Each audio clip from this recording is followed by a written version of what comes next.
Hello, welcome to another Looney Tunes review video. If you are new to the channel, make sure you subscribe to follow my journey to review all 1000 classic Looney Tunes shorts and give this video a like as well. So this is a review for Little Red Rodent Hood, and with me today to go through yet another fairy tale, because Looney Tunes never parodies fairy tales, is my good friend S.C. McPeter. Say hi. Well, as I'm sure Anthony's thinking right now, everybody wants to get into me act. Ah-cha-cha-cha. Yes, and we'll go into that reference very shortly since Sylvester says it. So, a few bits of info before we get underway. So, as mentioned, this is Little Red Rodent Hood, released on the 3rd of May 1952. It's the 648th in the series, and it's directed by Friz Freleng. You can find this on the Looney Tunes Golden Collection Volume 5 DVD set. It has a HD version on the Looney Tunes Platinum Collection Volume 2 as well. Links are below in case you don't have either of those two sets. And in case you haven't seen this one, I can't show you the full thing here on YouTube due to copyright and all that jazz, but basically a mouse wants a bedtime story before going to sleep, so Grandma tells the story of Red Riding Hood, and the mouse then dreams about being in the story, which involves Sylvester and then the Bulldog for some reason, but we'll definitely get to that.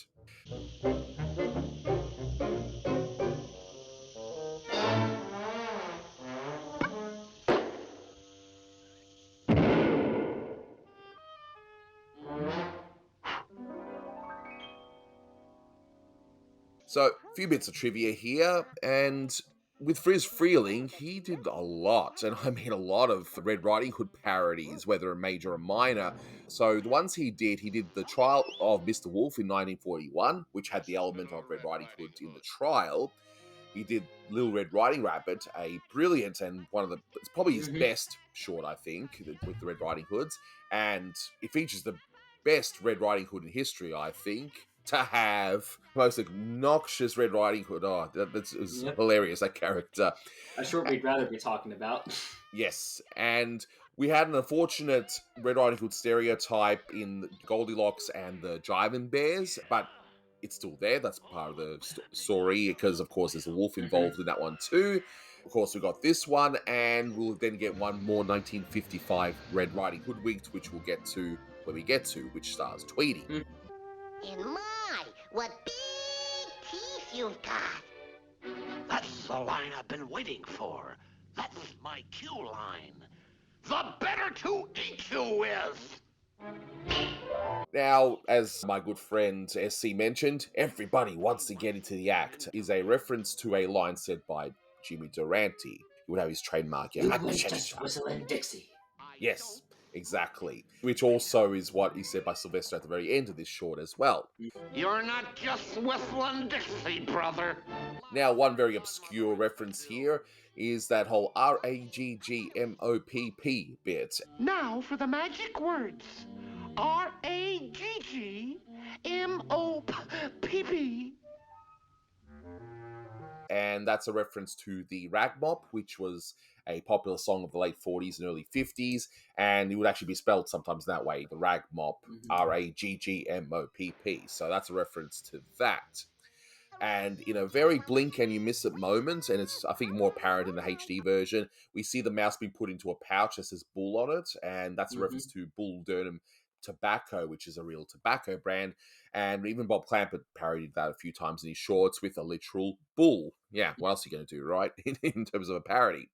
This short, what did you think of it? I haven't seen this for a while, and I thought it was a nice short. Maybe not remarkable, but I don't know. I thought it was entertaining. Some of the things I've been thinking while watching through this, particularly, is that Freleng does love doing fairy tales more than the other directors.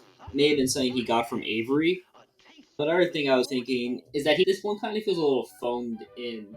It's a good short, mind you, but again, it's nothing remarkable. It's a little odd that it's not a Tweety title, in my opinion. Yeah, and that's probably, as you mentioned to me before we recorded, it's probably just so that Freely can do some mouse hole gags as opposed to bird gags. When I was watching it, it feels like at some point they wrote themselves into a corner and they replaced Granny and Tweety with the mouse and the bulldog, which makes sense in the context of the Sylvester cartoons, but it just feels kind of off because, again, it feels weird that it isn't a Tweety cartoon and just a regular one-off, but I think Red Riding Hoodwink does the whole using Tweety in the cartoon itself a lot better, so I can understand why they would say that. I've got to say, the bulldog does feel random in this one. It just He He's just just kind of there. shows up. He doesn't really have any reason. If this was fair and warmer, he'd have a reason to help the mouse, but different director, different time. But basically, he just shows up and decides to thwart Sylvester for no apparent reason other than he probably doesn't like that darn cat. Exactly, because you got the bit where, okay, Sylvester does him wrong by blowing up with a stick of dynamite through the door. Of course, the bulldog then gets him. Then the bulldog is part of the scene, which we'll discuss in a moment, with Sylvester as the fairy godmother, and that's it. He's just there. It is kind of weird. So it looks like this one was more of a patchwork, but hey, it's still funny Yeah, though, and you and the bet. whole fairy godmother gag you were mentioning, it's a really funny idea. It's a really early use of what's like an electric fly swatter. Yes, And it's a really good use of the actual mechanic, and they do it quite well where, of course, the bulldog thwarts him. And it has a very nice effect to it, and of course, Must have blown a fuse or something. It's a fake. Nothing happened.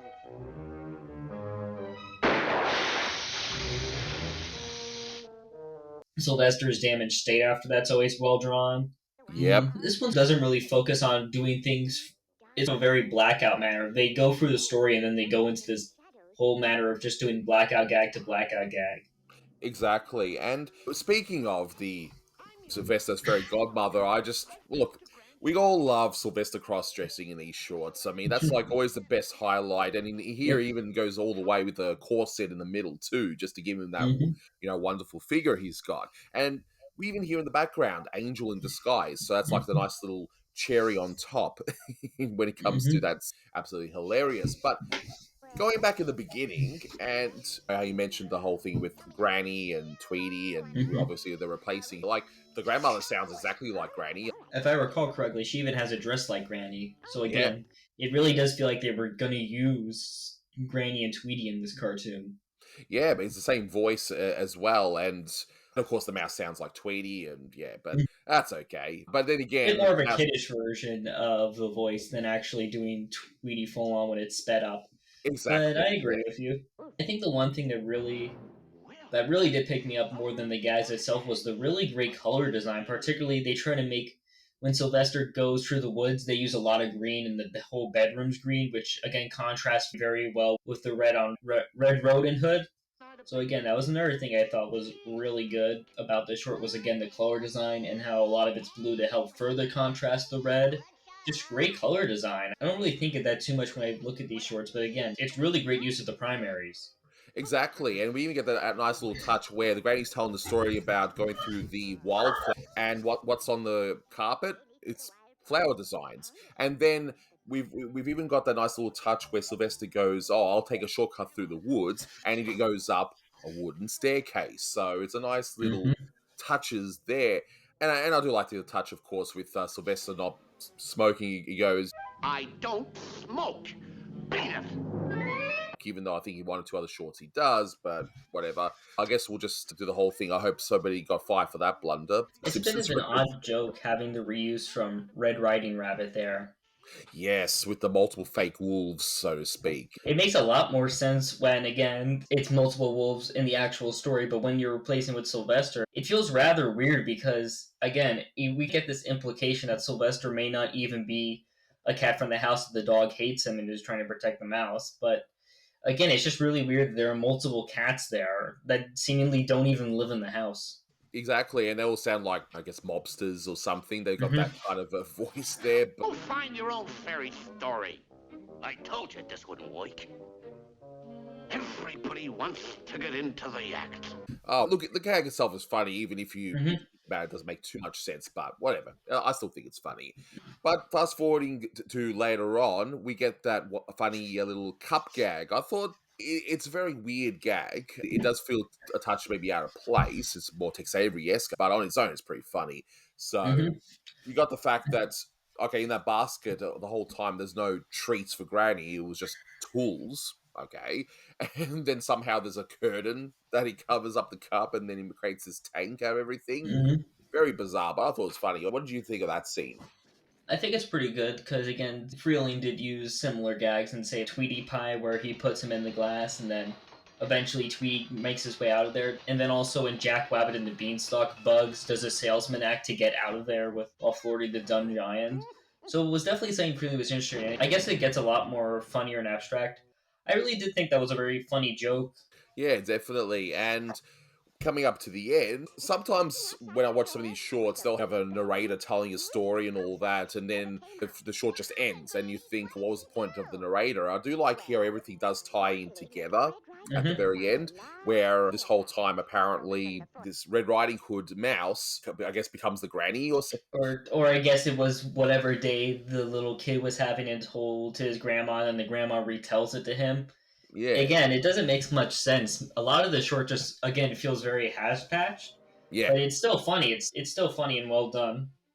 Yeah, and we get a resolution. We get the punchline, even if it doesn't quite Hmm. make sense. It's still like, oh yeah, Sylvester was there the whole time, and then he ends with, "You're not just whistling Dixie, brother." After the 4th of July firecracker is thrown at him. Again, I'm just going to reiterate that I really do think this started as a Sylvester and Tweety until they wrote themselves into some sort of corner. Because again, a lot of the whole structure of it doesn't really quite work together, even if the gags are funny. But it's still a good Freleng title. And again, I guess you would say that this is the weakest of his Red Riding Hood parodies.